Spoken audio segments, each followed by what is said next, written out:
If you have alignment and sponsorship from top management, then the change management piece is going to get driven. It has to be a business problem that the business is working on and not an analytics project. Because as soon as it becomes an analytics project, it's going to become an analytics outcome and not a business outcome.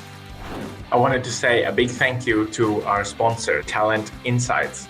Talent Insights are Australia's leading data specialist recruitment business. They are experts in recruitment strategy and delivery for analytics and data teams.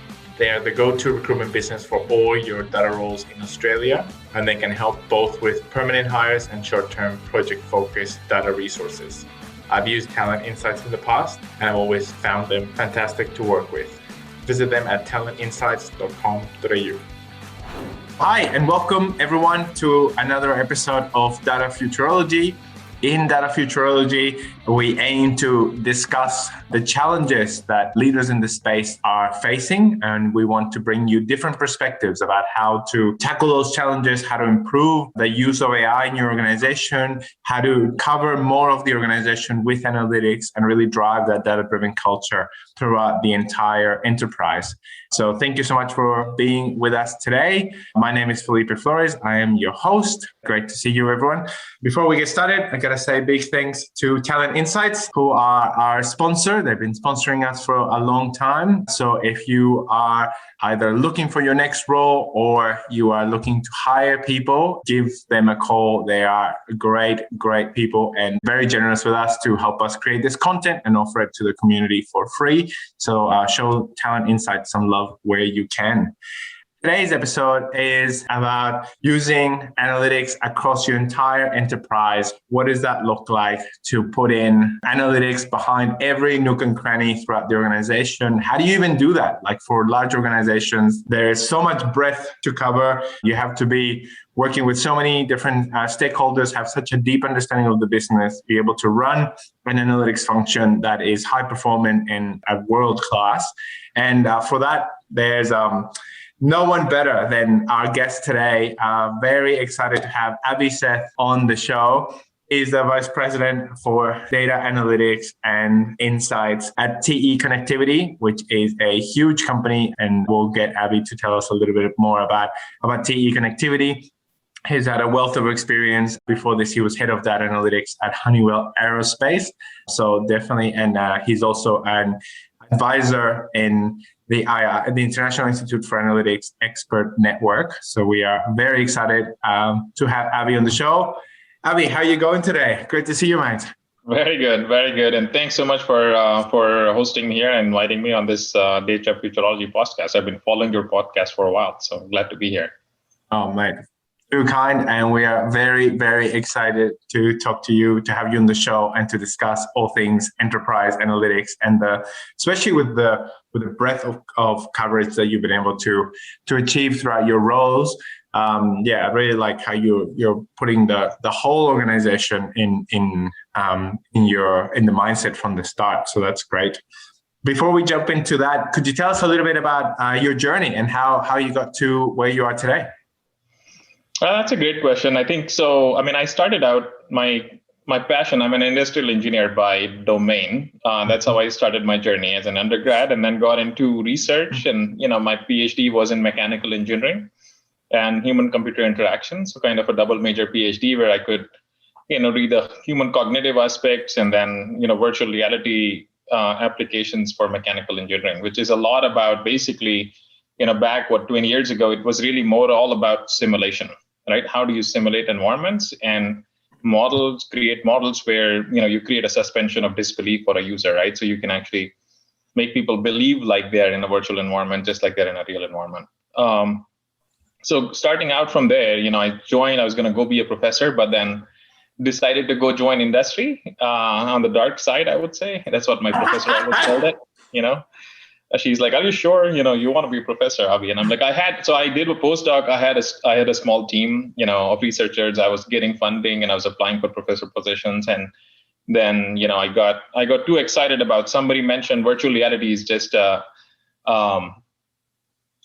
somebody mentioned it's pretty pictures and a gaming tool, not very applicable for value in industry. And that got me, changed very drastically to, I'm going to show you that this is actually valuable. because there are real industrial problems that you can solve with VR. So that's how I joined Caterpillar R&D Center, and we had like 2 engineers and 1 VR lab on the global R&D Center for Caterpillar, large company, $50 billion plus revenue, world's largest mining construction equipment manufacturer.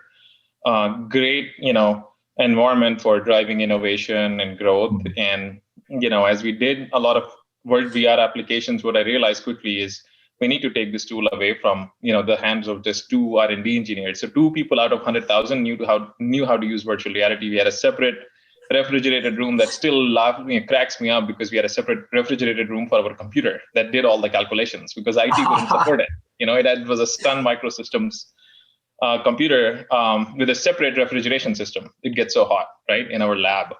And we used to do managed support and run these demos. So how do you take, technology that is so complex to use and then really put it in the hands of engineers so that they can use it on a daily basis to drive and build products and drive product development? And that's kind of the exciting thing that, we did, which was exciting in terms of taking VR and then just making it so easy to do file upload, make people use technology that is so at the cutting edge and making it easy to use. And then suddenly it took off, and Caterpillar had 14 VR centers, and all the products were using virtual reality in their product design. So that, how do you put simulation in the hands of engineering teams, product development teams, so that they can find issues early in the design process, which is more like being predictive, right? Before you cut iron. Several $100,000 or millions of dollars of prototypes that you build, and then you find out there is an issue with serviceability or visibility or ergonomics.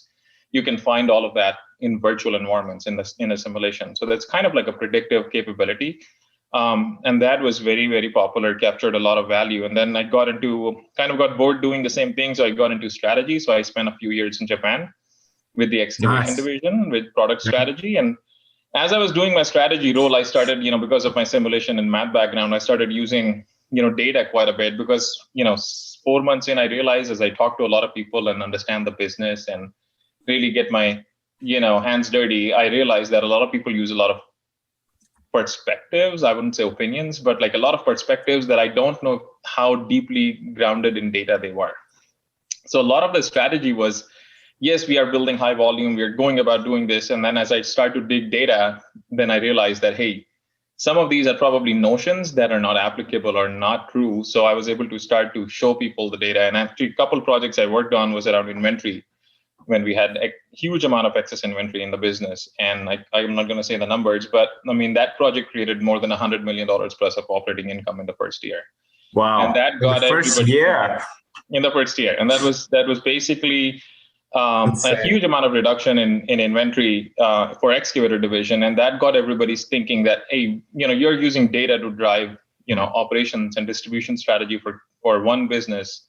And these challenges happen across multiple businesses, right? So I think going back to doing it for the broader set of business units across Caterpillar. So I think I came back and joined the simulation group again, and then slowly got into analytics as I started to drive more decision making through data, right? So I got very passionate about business outcomes. I mean, same thing that I did with virtual reality, and how do you really take a technology that is early on and connect it with some outcomes? And then as soon as you connect it with outcomes and applicability and make it easy to use, it just took off from one VR center to like 14, 15 VR centers across the globe. Same thing is with analytics, right? How do you take, capability to answer business questions and drive decision making, and then democratize it and make it easy for people to use? And then suddenly, you can unlock a lot of value in a large, complex industrial company, right? So that's kind of how I got into analytics. And Caterpillar got some really, really exciting roles and amazing leaders that I learned from, and mentors as well. So a lot of that journey was really, I got in charge of managing the analytics portfolio. So at that time, we were doing 100 projects a year and creating $100 million of identified opportunity, but only 3% of the projects were identifying the opportunity. 97% were kind of like experiments. So how do you shift, that is like 6-7 years ago, right? So how do you shift that thinking from, how do you basically improve portfolio yield? How do you pick the right problems? How do you define what the outcome and value is? So I got a lot of time to do that and thinking. So that was a lot of fun. And then at the end, I was leading go-to-market for Caterpillar. So how do you take analytic products and build them for end customers and take analytics to market in construction, mining industry, as well as some work in marine industry. So doing some analytics on Disney's cruise ships, large mining trucks in Australia. So I had a lot of visits in Australia and Brisbane, Sydney, Perth. So Nice. I love Australia and, love visiting. And I think as I was doing that, a call came from Honeywell where they said, hey, we are looking for somebody to lead our analytics team and build out an analytics team. And I'm like, okay, it's 2016. You don't have an analytics team? It's like, no, we don't have an analytics team. I'm like, okay, sounds good. I can help. I can help with that. And then, very quickly I got the position. I got in. And that was really exciting because Honeywell had a very clear strategy around monetizing analytics and really becoming a software industrial. Phenomenal set of people, great support from top leadership all the way from CEO. And Wow. That really helped, drive that momentum on how do you build a team. So we built a team all the way from, 3 people to around 70, 75 people in 2.5 years, took different analytics products to market, worked directly with end customers, did some enterprise analytics as well. So lots of fun building, advanced data analytics and data science teams. And then, the TE opportunity side kind of knocked on the door, which was about not just the analytics piece, but also the broader enterprise architecture, enterprise data management, data governance, and managing all of the data and publishing it. And that I was like, okay, I've not done that before. Sounds challenging. And I think I'm always up for a challenge and learning something new. So I decided to join PE. So I'm here responsible for enterprise data architecture, data management, data governance, data visualization tools architecture, and data science, scaling data science for the company. So that's kind of my current role. Man, a huge remit. We had a comment from Conrad as you're talking. He says, amazing experience that you have, Abhi. Never knew Caterpillar and these companies do analytics.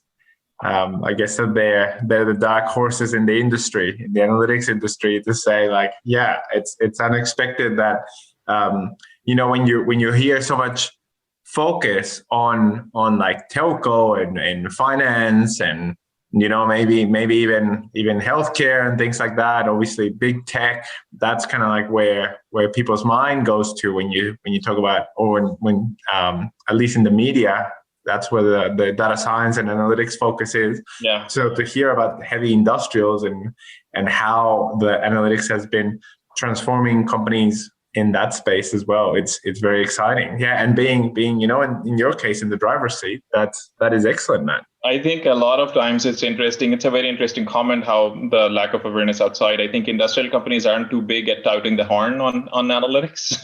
But if you think about companies like Caterpillar and Honeywell and TE, they have deep engineering and domain expertise, right? And building really complex products and systems that require a lot of simulation and a lot of domain knowledge and technical knowledge to build, right? And data is basically, an important component in driving that integrated supply chain, the right customer experience, right? And I think that Caterpillar has been doing analytics since, if I remember right, the first time I heard, and I don't quote me, I might be wrong, but since 2004, in the form of when they called it analytics. But I think, as a term, but, using data for driving decision making and simulation has been happening since, 90s at least, if not late 80s. Incredible. Actually, I'll ask you a little bit to tell us a little bit about TE in a second. But before I do, we've had almost 60% of people have answered the poll so far. So for the people that, and thank you for everyone who's answered it so far. For the people that haven't yet, please take a moment to answer the poll. You should have either a pop-up or a banner on your phone, usually kind of like in green letters. Otherwise, if you're on the computer, it'll be in the bottom in the Zoom options there. So Abhi, for the people that don't know TE Connectivity, could you give us a quick introduction? Absolutely. I think TE is one of the companies that everybody has used a TE product, almost everybody I can say, but probably not the most known brand name, right? So TE Connectivity is a global company with around $14 billion of revenue. We make products, small connectors, harnesses, sensors, and specialized connectors, basically relays for all kinds of industries. So a huge amount of business that we have is for auto industry. So we are heavy into car electrification and traditional auto manufacturing, right? And connectors for auto. And then we have, multiple businesses, including, we provide connectors for aerospace, defense, marine systems and components, data and devices. So folks like Amazon, Google, and companies who are basically hyperscalers that are building these large cloud platforms and compute farms. Dishwashers. You can find a TE component in a dishwasher, in a coffee maker. All the way, you can see, sensors that go across multiple industries, from power plants to automobiles to, data centers, and a lot of, industrial equipment, machines like, large mining trucks and excavators and wheel loaders. So I wanted to ask you about the centers of excellence. So maybe we can start around on the purpose of centers of excellence, and then we can talk about building some and kind of like take it from there.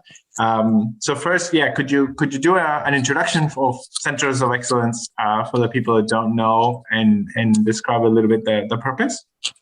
I think a lot of times the COE for analytics is really focused on building kind of a core competency within a company, right? Where you are able to bring and consolidate the talent from, different business units, different areas, and then put all the talent in one place. And then the charter for a COE can be, different companies can pick a different set of objectives and success criteria, but ultimately the intention is to bring all kinds of analytics, BI, AI reporting talent together, so that we can create a, single one-stop shop, and then optimize, investment, make sure that people have a community, to basically be a part of, and then drive economies of scale, right? In terms of, single decision making around tools, platforms, consistency in processes, drive maturity around, processes, and how do you go solve the problem, how do you address something,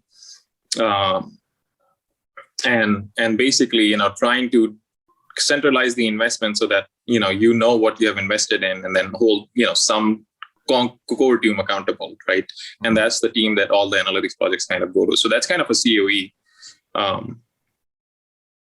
Yeah, that is excellent. And we had a question from Shi asking, well, two good questions actually. So I think we covered, one of them is, what is the data science or analytics COE's responsibility, which I think you covered there, or would you like to expand on any parts of the responsibility? I think the responsibility is really building their core competencies around analytics, right? A lot of the companies do not have analytics as a core function or a competency. So really, that COE helps build that capability within the team. And then really applying that capability to unlock some kind of a business or customer or shareholder value, ultimately, right? And then help people solve the problem. Yeah, great. And she also asks, what is the difference between a data science or analytics COE and a centralized department?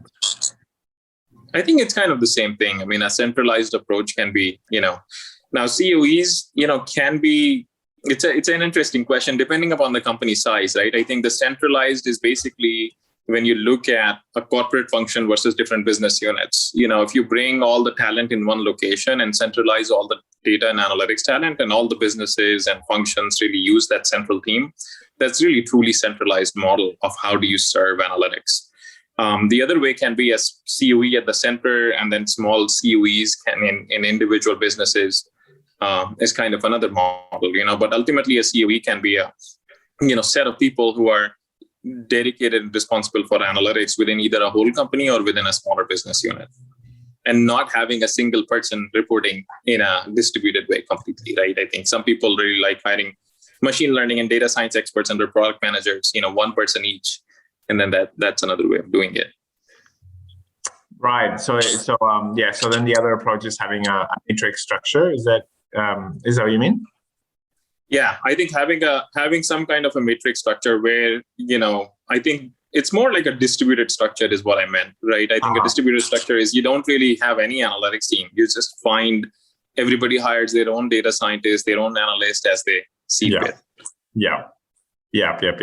So there's definitely a lot of benefits to centralizing. Particularly like the community aspect and having kind of like support and career paths and sharing of knowledge, which is so important in our industry. Do you think that there's a point of maturity in the organization's analytics journey where it's more important to be centralized, and then other times where it makes sense to be decentralized? That's a great question. And I think that I would say there are no real right or wrong answers in that, right? I think every company culture has a big influence, right, on how the company actually operates and how much centralization, if there are centralization is kind of a culture and other functions are centralized and the business units and the corporate teams are used to working that way. Sometimes that model kind of works, and then other companies, are decentralized. But ideally, there's kind of pros and cons, right, of both models. But having some level of deeper connectivity for analytics team with the business is always very important, is what I feel like. No matter if you have a team that is fully central or distributed, or you have a hub and a spoke where you have competency within the business and competency at the center, you really need to make sure that, that connectivity with the business, understanding what the right strategy is and what's important, what are the value drivers, that is very clearly understood by the analytics team, because it's ultimately analytics is really an outcome game and a business, change management game more than an algorithm game. Although we talk about, Hadoop, Python, Spark, cloud platforms and data migrations all the time, but ultimately it's all about business change management and outcome and delivering the right, customer and shareholder value. That is great. I love that focus on the outcome and on improving the business. That's definitely it from my opinion is the right way to measure the analytics teams, measure the impact, the benefit, and it's a way that I think people should measure themselves, their own contribution. It's not about, in my view, it's not about how many lines of code can somebody write in a day, but it's about what's the impact of the work that you're doing. So it seems that you have a similar point of view and you ingrain that throughout your teams. Is that right? That's absolutely right. I think so. That gets us to more like, how do you measure success of analytics, right? I think it's really, it all starts out with what is the objective? Why are you building an analytics team? And I think that's kind of the question I ask a lot when I talk to different companies and in my advisory role is, what is the objective? Why do it, right? And I think having a very clear answer around the why and is actually very important. Otherwise, you can apply analytics and digital and data in every kind of problem, right, that you want. And there is no end of problems we can apply it to. But until we know clearly, why are we here? That question needs to be answered before you hire your first data scientist, right? Yeah. Because that also influences the kind of people you want to hire, right? If you are building, for example, predictive services around prognostics and, component failure for a mining truck or an aircraft or something else, a power grid, you need people who have engineering background, who understand FMEA, failure mode effect analysis, who understand, basically how systems are made, how mechanical and electromechanical systems work together. And they have a very different way of thinking, and IoT data is very different. Versus if you are trying to go, grow your customer base or grow sales or drive digital marketing, you really need a very different set of people. Or you're trying to do, pricing or finance analytics, you really need a different set of people, right? So you gotta have your strategy, very crisp and clear around why are you building the team. And what do you want to get out of it? And then the second important thing, as the team starts to come along and you have an analytics leader, the other key thing is really understanding how are you going to measure success? Yeah. And it's very hard to do that because not every activity and every effort you're going to do is going to result in, a direct, you can point to, hey, analytics enabled it, because ultimately analytics is an enabling function. Analytics doesn't really make you more money. It just makes you smarter. It's like the vitamin that you take every day. You can't say, it's a good to have, but you can't say, hey, I did it. I came first because of that vitamin. No. The point is that, it's an enablement function. But if you are able to clearly pick, and understand, okay, based on your business strategy, what are the value pools? How do you focus that small analytics effort as you're building it to the right set of problems, to the right set of business objectives, and then picking the problems that have a very clear outcome goal in terms of I always tell people, you should be able to walk it in one hand, saying, what is the problem? And, what is the insight you need to solve it, right? What are you going to do differently if you had the insight, and who's going to do it, right? And how is value created? Right. I think, and then somebody would say, what is the opportunity? Somebody say, I have $100 million of inventory. If I can reduce 5% of it, it's going to be a $5 million opportunity around the project. Well, great. You now have a financial number to tie to a project. But my next favorite question is, okay, so how do you make the first dollar? Yeah. On the problem. If I give you this insight, if I predict you X, Y, Z, that a lot of people always worry about, you can't predict, it's so difficult. Well, I've predicted more times than people have been able to get that first dollar, because you have to sit down and think about, okay, if I had this, here is what I would do differently. And here is how the outcome is going to get created. And here is the KPI that we are already tracking, and that's going to come down. Or is your ship to request date going to go up? Is your total chain inventory going to go down? Whatever that is. But do you have a clear understanding of, what is your problem? What is the insight? What's the value, action? Then you can go and do the analytics. That's kind of a qualifier in my mind. Man, that is excellent. And we had a comment from Conrad saying that he really likes the how do you make the first dollar. So that focus on value. That focus on value is absolutely critical. I mean, a few things you can look at, in terms of metrics and managing analytics success, you can, a lot of companies measure intent. So do you have strategic alignment for the project, right? If you don't, what it tells you, if you have alignment and sponsorship from top management, then the change management piece is going to get driven. It has to be a business problem that the business is working on, and not an analytics project. Because as soon as it becomes an analytics project, it's going to become an analytics outcome and not a business outcome, right? You get what I'm saying? Yeah. So it has to be a business project. So strategic alignment with the top business strategy or value driver is important. The other thing you can look at measuring is team performance for analytics, right? Okay, what is your NPS score? Are you projects within budget, within time? What is your percentage project success? A lot of people measure that. Hey, I start all these POCs. How many of them are successful? How many are not? A lot of people measured. I've seen, I don't know, recently I've not come across, but team utilization. I've had this big COE. How much percentage utilization is this team is utilized? How big of a backlog do we have? But ultimately, you get what you measure. Right. Yes. I think I've seen people measuring utilization. They got utilization. I've seen teams measure ROI and impact, and really spending time honing in on picking the right problem so that they can create the value, and they got value. Right. So it's really all about, on the result side, you can look at analytics ROI, realized dollars, not identified, but realized dollars. Yeah. And then that come basically 12 to 18 months after you have implemented something. And then adoption. I think that's another key one to actually think about, because as you think about analytics is all about change management. Adoption becomes a very, very good metric for any COE or any analytics team, because, I generally said 75% adoption, because it's like 3 out of 4 projects get used by the business. And when I say that, what I mean by that is, you start out with a complex problem. You don't know you're going to solve it or not. But once it's solved and you have actually created the insight that you were thinking about, is it getting picked up by the business and getting, taken forward and implemented? Or is it like, oh, my priority has changed. Nice to know. Thank you. I love what the outcome you created, but, whatever that is after the but, right? It's basically not getting used, right? So you get like, thanks, but no thanks. Thanks, but no thanks. Exactly. Yeah. If you get that, then you're like, okay.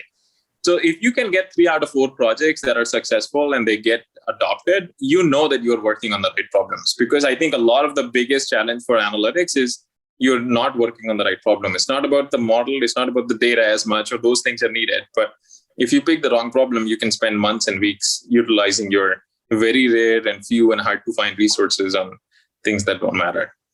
Exactly right, man. I love your focus on this. That brings this episode to conclusion. Thank you so much for listening. Please find us on datafuturology.com or on Facebook, Twitter, LinkedIn, or Instagram as Data Futurology. Also go to datafuturology.com/podcast to find the show notes for this and any other episodes. If you liked this episode, it would mean a lot to us if you could leave us a review wherever you listen to our podcast. I hope you enjoyed this episode and that it was helpful and valuable for you. Thanks again, and see you next time.